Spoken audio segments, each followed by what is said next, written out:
Bom, é uma grande honra poder entrevistar a presidenta Dilma Rousseff na sede do novo Banco de Desenvolvimento, também conhecido como Banco do BRICS. E quero começar já fazendo uma saudação a todo o público da TV 247 e uma pergunta à senhora, que todo mundo tem a curiosidade. Como é que está a sua saúde depois do susto recente, antes de entrar nos temas do banco? Obrigado mais uma vez pela oportunidade. Primeiro eu quero te cumprimentar, né, Atush? É também para mim um prazer receber aqui o 247, considerando o tamanho que o 247 hoje está, então quero te cumprimentar por isso, os seus prêmios dos tempos, né? E pelo fato de que é muito importante, já que tem aqui uma mídia brasileira, a gente ter essa conversa. Eu queria agradecer a pergunta, mas agora eu estou bem. O que eu tive foi um vírus, né, que atingiu o nervo que transmite.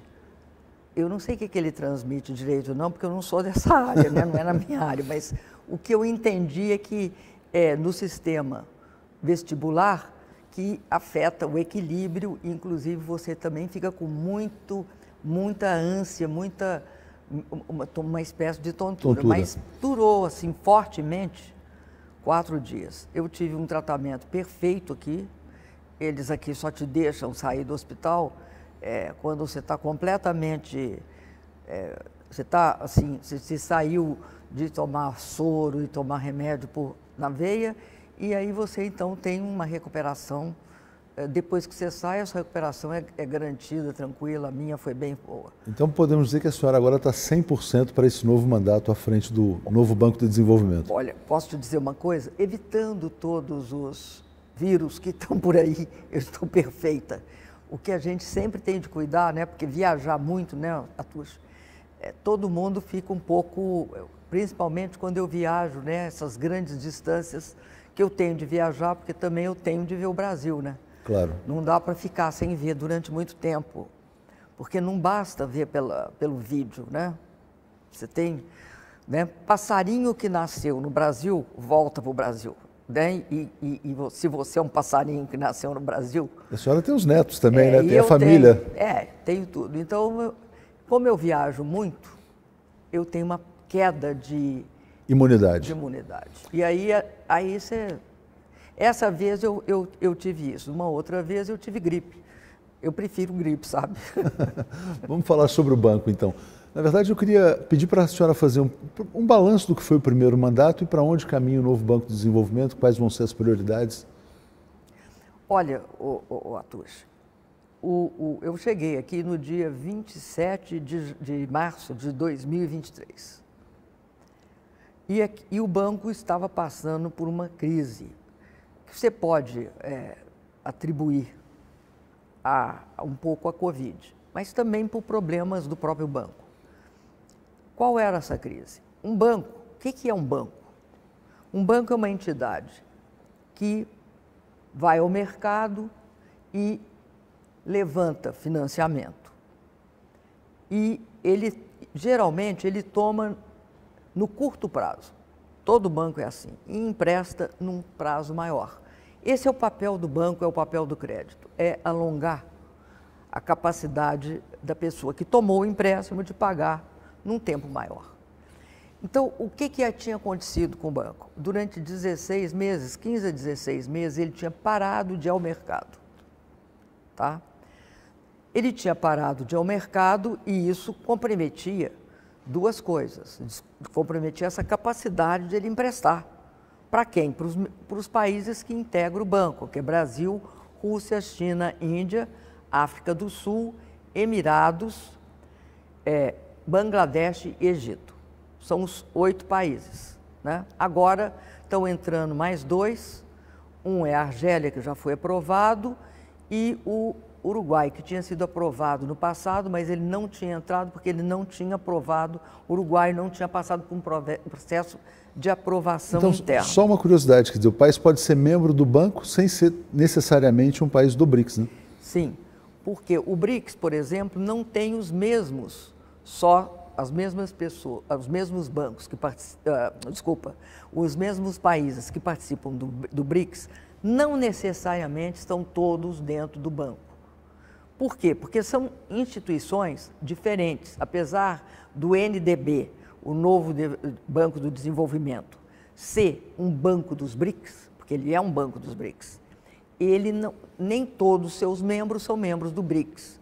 O BRICS hoje tem muito mais membros do que o banco. O banco está em processo de expansão dos membros, porque o processo de entrada no banco é diferente do processo de entrada nos BRICS. Tem critérios que são aprovados pelo maior board, o maior conselho, que é o Conselho dos Ministros de Finanças dos países membros. Eles é que aprovam a entrada. E eles também que autorizam você a discutir a entrada desses países no banco. Eles e o Conselho de Diretores. O Conselho dos Ministros é uma espécie de Assembleia Geral. O Conselho dos Diretores é uma espécie de Conselho de Administração, para falar mais ou menos igual se fala no Brasil. Então, nós temos hoje, já autorizado pelo banco, né, as estruturas do banco, pelo board de diretores, que é o Conselho de Administração, nós temos a Argélia, e no passado tinham autorizado o Uruguai, só que o Uruguai não entrou. E agora o Uruguai está entrando com a eleição do Eyamandu, e eu tive lá no Uruguai, ele se comprometeu, assim que ele tomasse posse, ele encaminharia os procedimentos. Nós temos 17 pedidos de adesão. Todos esses pedidos, são 17, eles estão em processo de discussão no banco. E muitas vezes não basta só eles pedirem, você tem toda uma, vamos dizer assim, uma espécie de protocolo. Eu inclusive, viajo para alguns deles esse ano. Acho que vou ter muitas viagens, né? Tendo em vista que são 17. Mas alguns já entraram com pedido. Isso significa, o que é 17? 17 significa que entraram com uma carta, ou manifestaram em reuniões os altos representantes deles, manifestaram o interesse de entrar, né? E são países todos do sul global, todos. Esse aqui é o ponto importante. Eu não posso nomear os países, porque tem uma cláusula de confidencialidade, né? Agora, esse problema que a senhora apontou, quer dizer, do financiamento, quer dizer, ele foi resolvido para esse segundo mandato? Quer dizer, o banco hoje vai ter capacidade de emprestar? Isso é muito bom você me perguntar, porque o que aconteceu? Inclusive, o banco teve seu rating de crédito reduzido por causa disso, porque não acessava o mercado de dólar, tá? O mercado público de dólar. Nós, a partir de 27 de março de 2023, imediatamente em abril, nós fomos ao mercado. E de lá para cá, tá, nós fomos 14 vezes ao mercado, né? Nós fizemos o que eles chamam de emissões públicas, tá? E fizemos também um outro tipo de emissões, por exemplo, uma coisa que chama projeto sindicalizado, que é o seguinte, é um razoável número de bancos que participam desse processo e a gente, então, emite títulos. E também outro que chama, traduzindo para o português, chama Clube Deal, um acordo em um clube, que são menos bancos, tá? E a gente faz também várias outras idas, né? Em termos de... Porque você tem de sempre estar no mercado. Você não pode deixar. 16 meses é que nem você tem um sapato que serve para tudo e não para andar. Um banco que não vai a mercado é um banco que não pode... Ele perde... Ele não tem capital para emprestar. E ele não vai gastar seu próprio capital. Então, para nós foi muito importante essa consolidação. Porque de agora, aliás, de 27 de março até hoje, nós estamos com um caixa completamente tranquilo, nós temos dinheiro para emprestar para os nossos países membros, então nós não temos nenhum problema de liquidez mais. Isso o banco superou completamente, né? Foi difícil, a gente teve de trabalhar bastante, usando os recursos do banco e outros que nós trouxemos, né, outras pessoas que vieram comigo, mas foi muito importante que o banco se sentiu foi uma valorização também do banco. Claro. Agora, algumas operações do banco ficaram conhecidas no Brasil. Por exemplo, vocês apoiaram o BNDES, apoiaram a reconstrução do Rio Grande do Sul. O que o novo Banco de Desenvolvimento já fez no Brasil e o que pretende fazer? Olha, nós fizemos bastante coisa no Brasil. Quando eu cheguei aqui, o Brasil participava só com 12% dos desembolsos do banco. Agora o Brasil chegou a 18%, que é uma marca interessante, porque é o quanto de capital que ele colocou no banco. O que nós fizemos? O banco tinha dado 2 bilhões de dólares para todos os seus membros. O Brasil foi o único país que tomou só 1. E, quando eu cheguei, eu insisti para esse empréstimo, que era em muito boas condições, era em 30 anos, com taxa de juros bem baixa. E eu insisti, né, para que isso fosse garantido que o Brasil pudesse, esses 1 bilhão de dólares que ele não tinha tomado, que ele pudesse. E era um dinheiro muito bom, porque era um dinheiro que permitia, sabe, uma flexibilidade, porque era para reconstrução durante e pós. Enchentes. O Covid-19. O Covid.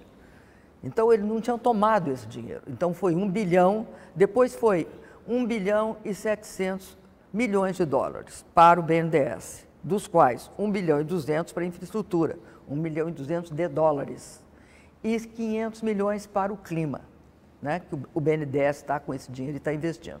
Aí, depois, nós fizemos, quando, inclusive, o vice-presidente Alckmin esteve aqui na China, nós divulgamos o nosso projeto para o Rio Grande do Sul, que também, o que ele abrangia? Ele abrangia, tá, repasses para o BRDE, que é o Banco, né, do Extremo Sul, repasses para o BNDES, desse dinheiro, uma parte a gente tirou e botou para o Rio Grande do Sul, desses 1 bilhão e 700 milhões, mas de dinheiro novo foi para o BRDE, uma parte para 200 milhões de dólares para investir nas prefeituras, não numa só, nas prefeituras da Grande Porto Alegre e daquela região mais atingidas pelas enchentes. E também nós repassamos uma quantia para o BB auxiliar, o Banco do Brasil auxiliar nessa reconstrução. Além disso, o banco no Brasil tem tido vários outros aportes, né? O Estado da Paraíba, nós fizemos um processo, nós fizemos, eu até vou pegar aqui meu papelzinho, por favor, que é a minha linda cola, tá? Porque a gente, né, precisa de cola, porque são várias coisas, né? Então, o que eu queria aqui evidenciar para ti? Eu queria evidenciar o seguinte: BDMG, nós fizemos um empréstimo para o Banco de Desenvolvimento de Minas Gerais de reais, eu vou te falar em reais, de 1 bilhão e 150 milhões, ou seja, 200 milhões de dólares, a preços, a câmbio de hoje. Estado da Paraíba, nós fizemos também 61 milhões de dólares. Por município de Serra, nós fizemos 57,6 milhões. Para a Companhia de Força e Luz, né, a CPFL, em São Paulo, foi 1 bilhão e 150 milhões de reais. E nós tivemos ainda, tá? Agora nós temos vários projetos que estão na pauta. Só uma dúvida, os projetos aqui, eles têm que passar por um ente de Estado ou podem ser, o banco é acessado por empresas também, como a senhora mencionou, a CPFL? É porque nós temos 2 tipos de empréstimo, Atush. Nós temos, pelo nosso planejamento estratégico, nós temos 70% em empréstimos soberanos. Soberanos. O que é empréstimo soberanos? É tomado pelos países e garantia dos países. Garantia soberana. Exemplo, o BNDES, por exemplo, seria um empréstimo soberano. O BNDES é empréstimo soberano, porque, no caso, o BNDES é controlado pelo governo brasileiro. Tá? E, por exemplo, quando não é do governo federal, a COFIEX tem de aprovar. O país aprova o direito daquela entidade de tomar recursos em moeda forte. Como prefeitura, governo estadual. Prefeitura, governos estaduais. Mas, sobretudo, empresas. Nós temos o compromisso de emprestar 30% não soberanos, que significa a importância da participação do setor privado em todos os países, dos países BRICS. Então, 30%, você vê, nós temos vários, CPFL é uma empresa, a Vale também tomou empréstimo. Então, você tem um conjunto de empresas no Brasil e nos outros países, aqui na China, na Índia, na África do Sul, porque atualmente a Federação Russa não está tomando empréstimo, porque ela está sob sanção. Né? Mas ela já tomou empréstimos antes e também ela era a mesma coisa, ela fazia empréstimos soberanos e não soberanos. Agora, tem um foco prioritário, por exemplo, infraestrutura, meio ambiente, transição energética? O que... Esse banco, como o nome diz, é de desenvolvimento. Um banco de desenvolvimento é diferente do banco comercial. Nós temos de focar em empréstimos que tenham repercussão no desenvolvimento dos países. Qual é o risco dos países, dos mercados emergentes e dos países em desenvolvimento? Qual é o risco maior? Um é ser condenado a ser só exportador de commodity. Ele pode ser exportador de commodity e mais coisa. Ele deve ser, até porque commodity é importante, nisso não tem nenhuma crítica à exportação de commodity, mas você não pode se limitar, né? Exclusivamente nesta área. Você tem de ser também, sabe o quê? Você não pode correr outro risco de ficar sendo um país chamado que entrou na armadilha da renda média, tá? Que é um país que não consegue passar de um certo limite. Então, o que o banco foca? Foca em desenvolvimento. O que nós achamos? Desenvolvimento, né? Primeiro, nenhum país se desenvolve sem infraestrutura. Não se desenvolve. Então, a gente tem de investir em logística, porto, aeroporto, estrada, tudo isso. Ferrovias. Rodovias, ferrovias. Você veja que é importante a ferrovia, né? A ferrovia é um elemento central em todos os países.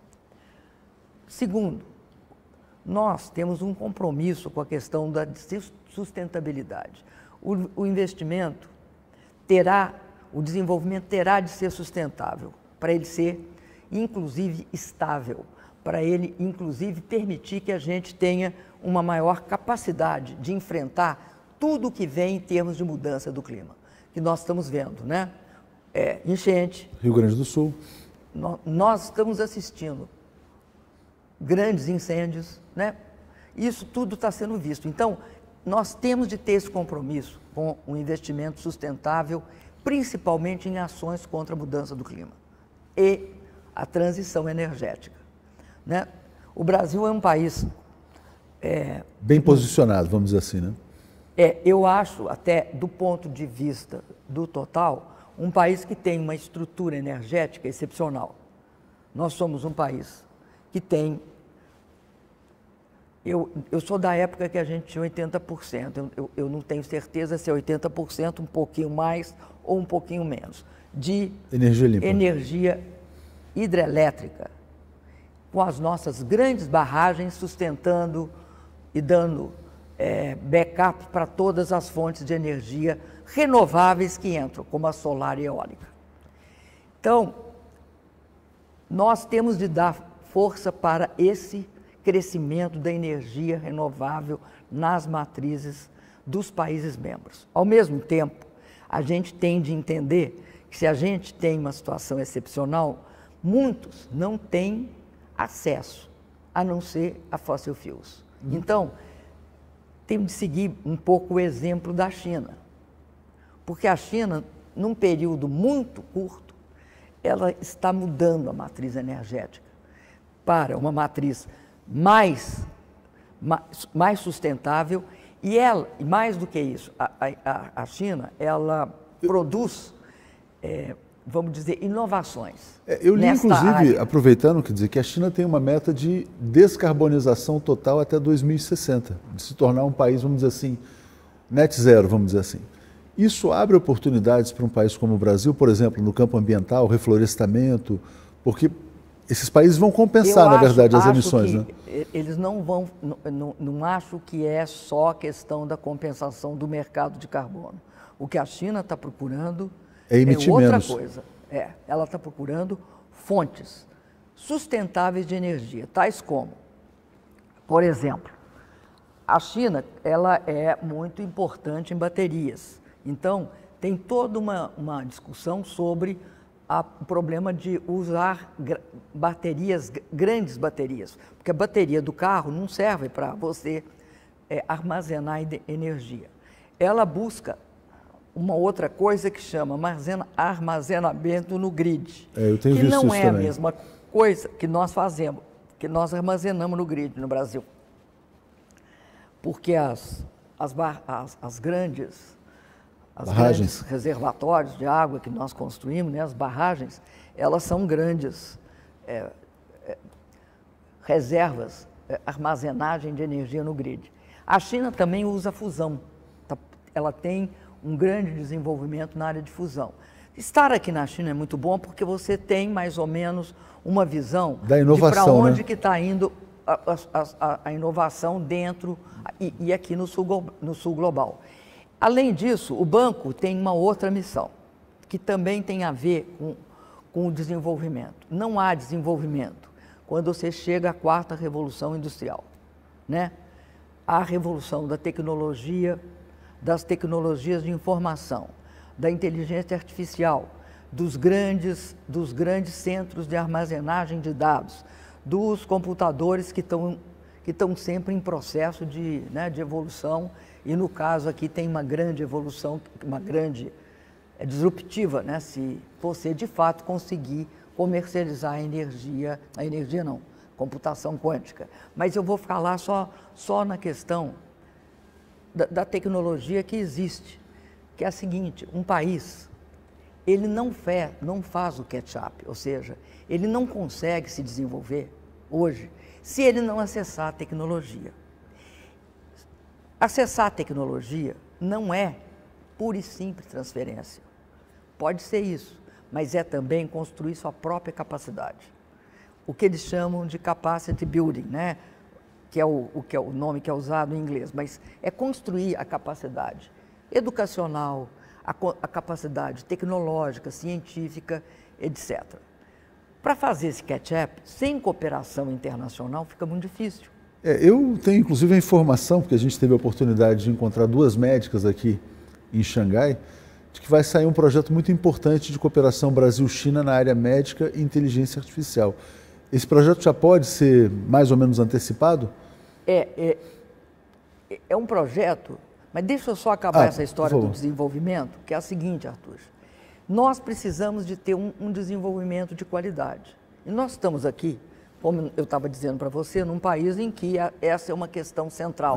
Hoje, a grande meta de desenvolvimento é o que o governo chinês chama de desenvolvimento das novas forças produtivas, que significa aplicar ciência e tecnologia em tudo, na agricultura, no serviço e, sobretudo, na indústria.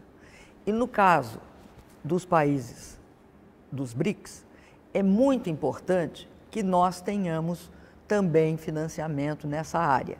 Eu vou dar esse exemplo que você me deu, a bola quicando, que é o que você viu isso, né? É o seguinte: o que é um hospital inteligente? É um hospital, nós temos uma coisa que eu acho que a gente tem sempre de falar nela, porque é uma conquista do próprio país, que é o SUS, o Sistema Único de Saúde, que tem de ser, é um sistema que tem de ser universal, de qualidade, né? Atender a todo mundo. E ele precisa também de ser um sistema eficiente, de alta qualidade, barato. Por que tem de fazer um hospital inteligente?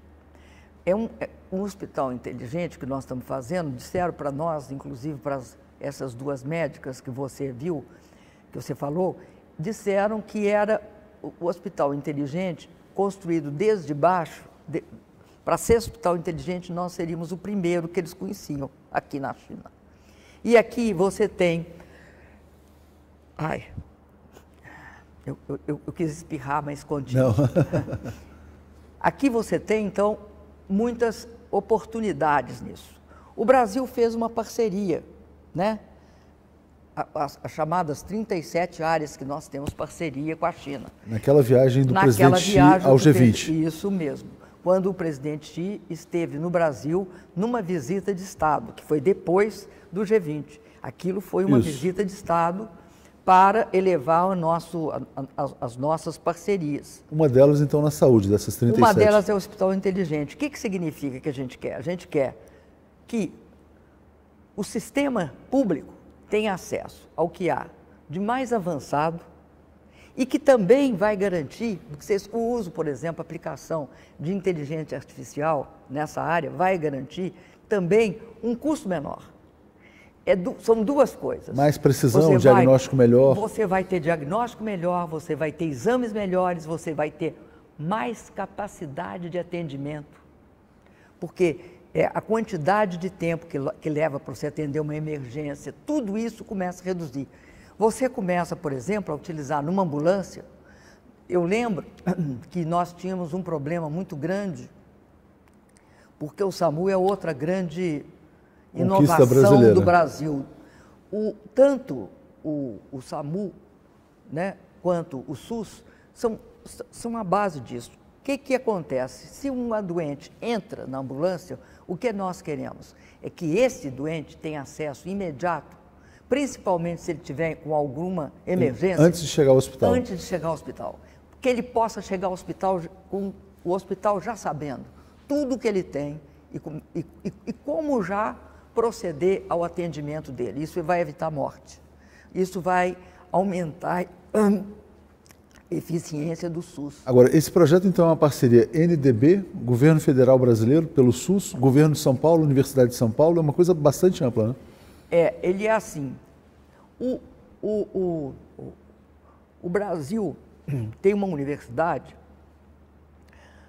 aliás, não é uma só, tem várias universidades consideradas de alto ranking, estão entre as 50 melhores, as 50, 60 melhores. Uma delas é a USP, aliás, é a mais ranqueada. Então, nós vamos começar esse processo numa parceria entre o Ministério de Ciência e Tecnologia e o Ministério da Saúde, tá? Porque o Ministério da Saúde nisso é essencial. A Anistela Haddad veio aqui, inclusive, né? A Anistela Haddad veio. E o Padilha, que é o novo ministro, também ele mandou para mim, para nós, uma postagem, né, utilizando a internet. O que é importante, porque o governo federal vai tomar os recursos, tá? Quem toma o financiamento e paga pelo financiamento é o governo federal. O governo de São Paulo entra com toda a capacidade da USP e também com o prédio na área de... o governador está entregando o prédio que é da Secretaria de Saúde para esse projeto. Entendi. Então, o Ministério da Ciência e Tecnologia e o Ministério da Saúde, com a liderança do Ministério da Saúde, da USP, Governo de São Paulo, localizando o Hospital Inteligente no maior centro de saúde do Brasil. E o que vai acontecer com esse projeto? Eu falei para você que ele é um piloto. Por que ele é um piloto? Porque nós não queremos ele só, o governo federal não quer ele só em São Paulo. E o banco gostou muito, por isso que eu falei nós. Por que nós gostamos muito? Porque o banco, este projeto, ele está dentro de uma visão de que vai ter esse mesmo tipo de hospital inteligente no norte, no nordeste, no sul e no centro-oeste. Ou seja, nós vamos regionalizar porque ele é uma fonte também de melhoria na educação, porque tem a ver também com pesquisa e desenvolvimento, e tem a ver com o fato de você aumentar o padrão do SUS e fazer isso para o Brasil inteiro, que essa é a ideia que o Ministério da Saúde, o ministro Padilha, tem explorado conosco. Perfeito. Nos últimos tempos que ele é ministro. Agora, falando sobre isso, quer dizer, esse é um projeto bastante inovador, só para citar as médicas, né? Uma delas é a Ludmila Ajari, a outra é a Stephanie, que eu pude encontrar aqui em Xangai também. Como é que a senhora está esperando a cúpula dos BRICS que vai acontecer no Brasil agora nos dias 6 e 7 de julho? Qual que é a sua expectativa? Olha, eu acho que os BRICS e os países BRICS são um exemplo de algo importante, que eu acho que nós vamos ter de preservar nesses tempos absolutamente desafiadores, né, que nós vivemos. Que é isso? Eu acho que é o multilateralismo e a capacidade, porque o que acontece quando me perguntam por que o MDB é diferente de outros bancos? Eu te digo por quê. Dentro do MDB, nenhum sócio tem poder de veto. Não interessa a participação dele no início. Todo mundo tem voto igual. Nós não impomos condicionalidade nenhuma para nossos membros. Nós não vamos falar assim, ó, você tem de privatizar A, B, C ou D. Não tem isso conosco. E nós respeitamos o fato de que o país vai demandar. Por exemplo, essa história do Hospital Inteligente é uma coisa que surge de dentro do país, para nós. Então, o que está em questão hoje no mundo? Eu acho que está em questão 3 coisas. Uma cooperação sem que você imponha condições. Você coopera numa perspectiva... Só um pouquinho... Tem muito a ver com essa ideia de futuro compartilhado, né? Quer dizer, destino compartilhado da humanidade. De construir uma comunidade de futuro compartilhado por toda a humanidade. Quando o Brasil assinou o acordo com a China, nós assinamos construir uma comunidade de futuro comum entre o Brasil e a China, respeitando o meio ambiente, o desenvolvimento. Ou seja, aumentou o status da parceria Brasil-China. Né? E também combatendo a desigualdade. Eu acho que o BRICS tem essa visão também, que uma das coisas mais graves no mundo também é a desigualdade de acesso à tecnologia. Então, o que eu acho que o BRICS é? Primeiro, eu acho que ele é um exemplo. Hoje, se você for ver, nesse momento em que você está vendo todas as instituições multilaterais, ou todas, não, mas algumas sendo desafiadas ou sendo questionadas, o fato de você ter um grupo de países que acha que o futuro é compartilhado, que acha que o multilateralismo e a multipolaridade são elementos essenciais para uma nova ordem. Tudo isso joga a favor do desenvolvimento, porque você para desenvolver tem de ter uma certa estabilidade. Claro. O tumulto, a mudança súbita de regras, o fato de que você não sabe perfeitamente quais são as regras do jogo, né, que é o que está ocorrendo no mundo, ele cria a incerteza. E a incerteza... afasta o investimento. E bota todo mundo na posição de espera e olha, né? Ou como eles dizem, wait and see. Espera e olha para ver o que vai dar. Isto diminui o investimento, cria a estagflação também, porque também tem uma força, né, nessa história de você indiscriminadamente sair elevando tarifa. É muito difícil que não aumente a inflação. Mas, sobretudo, eu acho que o BRICS não é contra A, B, C ou D. O BRICS é a favor de uma certa visão de desenvolvimento. E desenvolvimento que tem impacto. Porque um banco de desenvolvimento, ele não pode investir naquilo que não tem impacto. Eu vou te dar um exemplo. Você imagina que um banco de investimento tenha 10 anos. Aliás, vocês vão completar 10 anos agora. Nós somos jovens, mas agora a gente está começando a ficar mais maduro, que é adolescentes, muito bom. Vamos dizer assim. A crise da adolescência foi aqueles 16 meses que nós sem não captação. tomamos empréstimo, né? E que levou a gente, inclusive, a perder uma nota de rating. Explicitamente, a Fitch disse que era por isso. Não é eu que estou falando. Né? Está lá, abre aspas. Não foram ao mercado durante tanto tempo, diminui, bota outlook negativo para você. Nós acabamos com isso, nós voltamos a ter o outlook positivo. E recentemente, se eu não me engano, foi na semana passada, a agência de rating do Japão colocou a nossa nota em AAA. Nós somos AAA para a agência do Japão. Eu estou te falando isso porque nos deu muito orgulho, né? De nos tornar... E por que nós tornamos AAA? Pela nossa governança, pelo que nós fizemos na área financeira, ou seja, eles elencam, eu até depois te passo o voto, eles elencam todas as nossas... É bom quando o outro te elogia, né? Que não é você. Mas é muito interessante a senhora falar, quer dizer, que os BRICS são um fator de estabilidade e de confiança no mundo numa certa desordem, né? Esse aniversário de 10 anos vai acontecer, se eu não me engano, no dia 7 de julho, que é exatamente durante a cúpula do BRICS.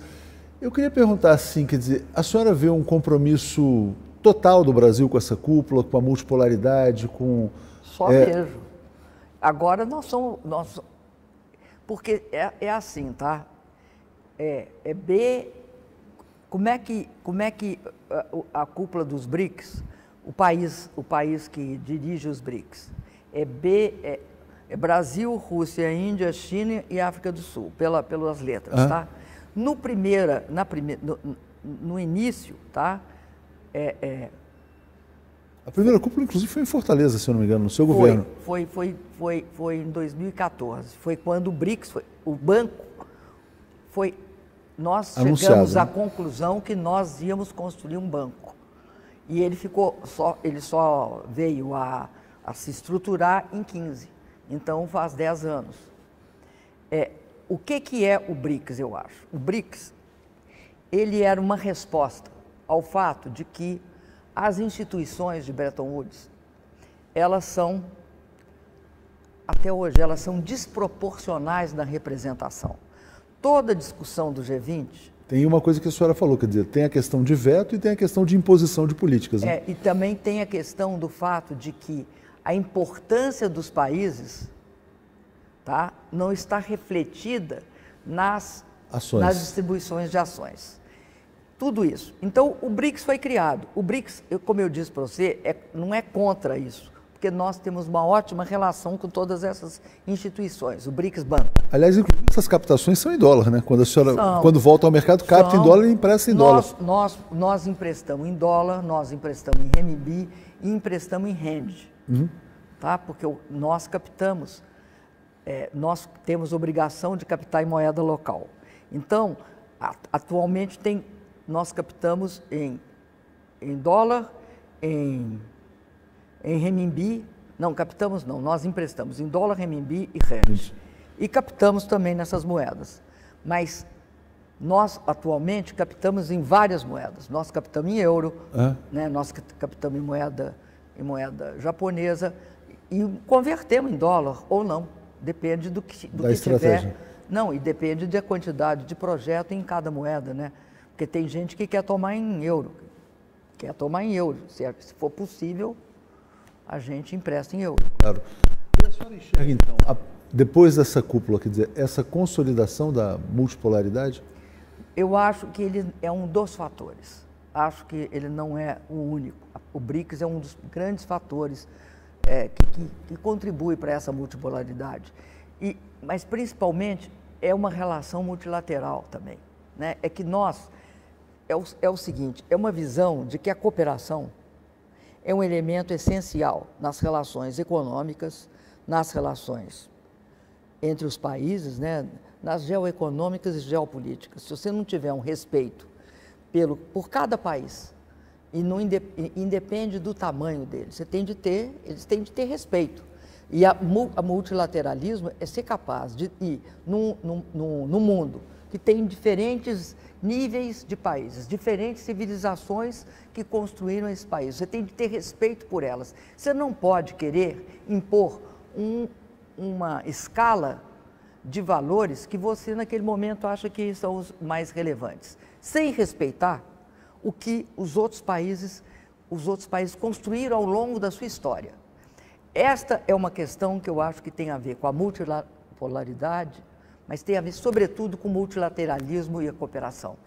Se você não respeitar os demais países, você não pode, de jeito nenhum. Não é possível que o parâmetro nosso seja a força. Não pode ser. Claro. Eu queria até fazer uma pergunta, porque comecei perguntando sobre a sua saúde, eu quero perguntar como que é a sua experiência de viver na China. E, por exemplo, isso que a senhora está falando, quer dizer, de respeitar os países independentes do tamanho. Eu percebo uma certa sintonia com o que é a maneira da China atuar no mundo. Mas o Brasil tem. Também, o Brasil também tem essa tradição de fazer isso. Não, sim, o Brasil tem essa tradição, mas eu queria perguntar...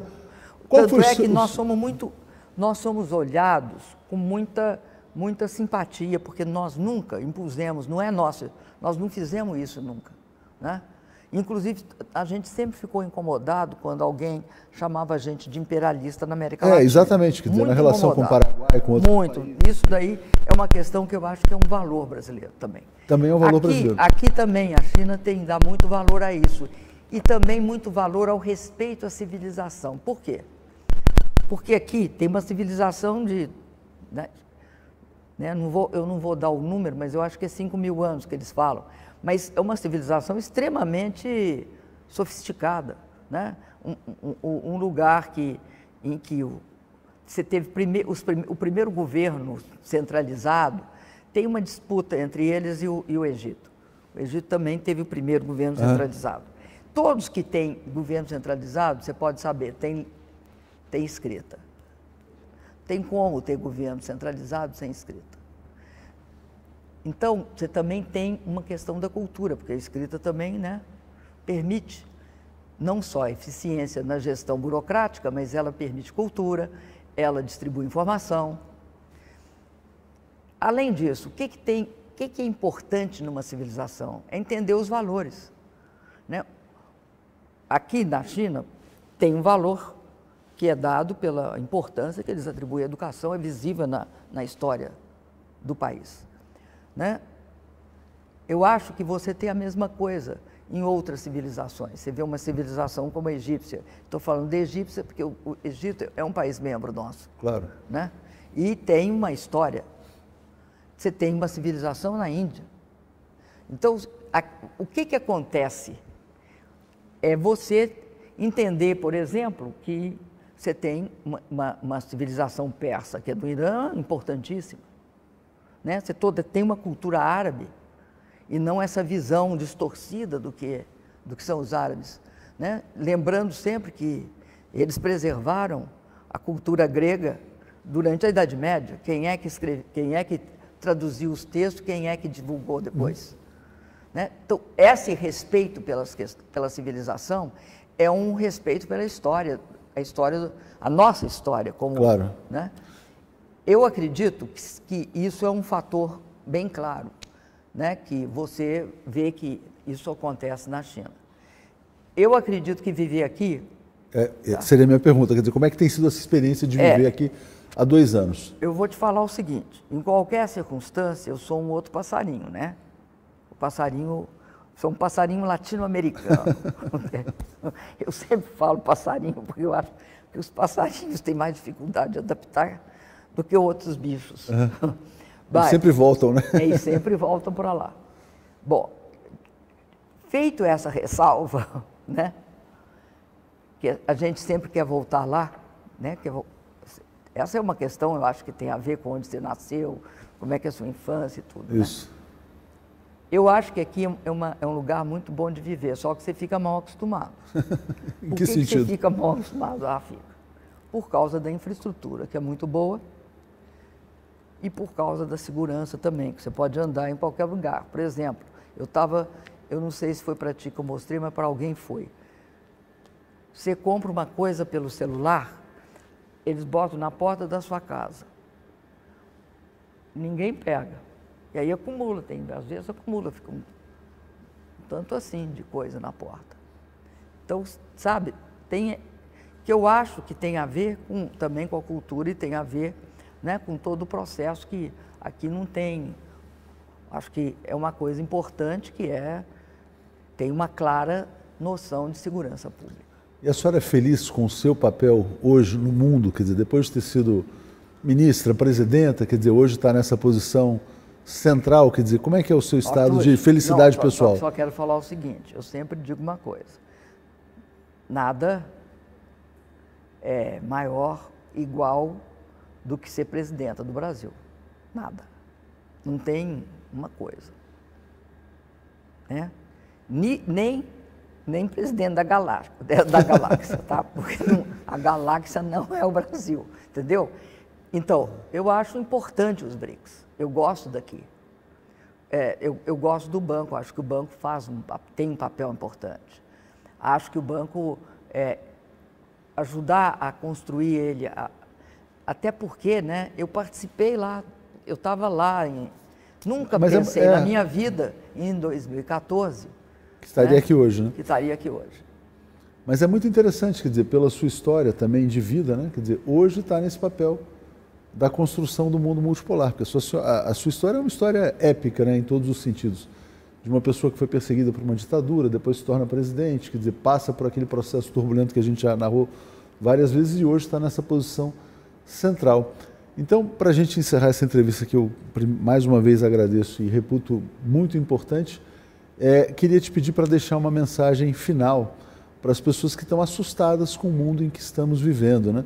Que estão vendo isso que a gente já falou um pouquinho, né? Muita incerteza, muita insegurança, e assim, quer dizer, esse fenômeno da extrema-direita também ganhando força em vários países. A senhora tem confiança, assim, quer dizer, no futuro compartilhado da humanidade, que eu acho que os BRICS estão ajudando a construir? Olha, eu acho que a grande esperança nossa é isso, é o futuro compartilhado de toda a humanidade. Se você não tiver um futuro compartilhado, né, você vai ter sempre esse absurdo que é você ter gente num momento em que a humanidade, né, chegou a um ponto que ela tem acesso às forças extremamente poderosas, que é a tecnologia. Nós chegamos a um ponto, né, que nós não temos mais, nós não podemos deixar mais que a fome ocorra. As guerras. Não, eu vou falar da fome primeiro, tá? Porque a guerra também leva à fome. Nem que a pobreza extrema deixe milhões de pessoas ameaçadas de morte em momentos de paz. Que paz é essa também? Eu acho que guerras é a coisa que a humanidade tem de ultrapassar.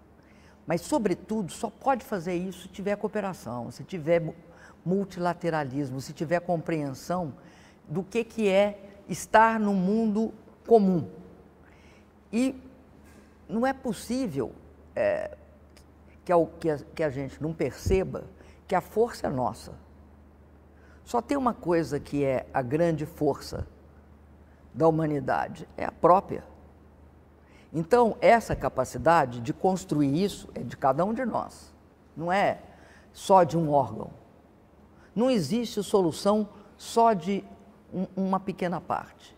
Nós teremos de entender que nós temos de mudar, que é impossível supor que um processo no qual poucos ganhem, sejam eles pessoas ou nações... Não é sustentável. Não é sustentável. E se for sustentável num determinado tempo, esse é um tempo que vai ter guerras, fome e desigualdade profunda. Então, nós estamos numa fase que eu acho que, quando que você imaginaria, tá, que uma máquina poderia fazer um diagnóstico baseado em imagens preciso de você? Né? Nós estamos caminhando para o momento em que nós conseguimos fazer a máquina fazer isso. Mas quem conseguiu fomos nós. Uma máquina não faz nada por si mesma. Ela não fala por si mesma. Ela não pensa por si mesma. Quando eles colocam toda a tecnologia de linguagem, eles estão tentando entender como é que nós né? Eles tentaram entender como nós funcionamos e colocamos isso com uma certa probabilidade de não erro numa determinada máquina.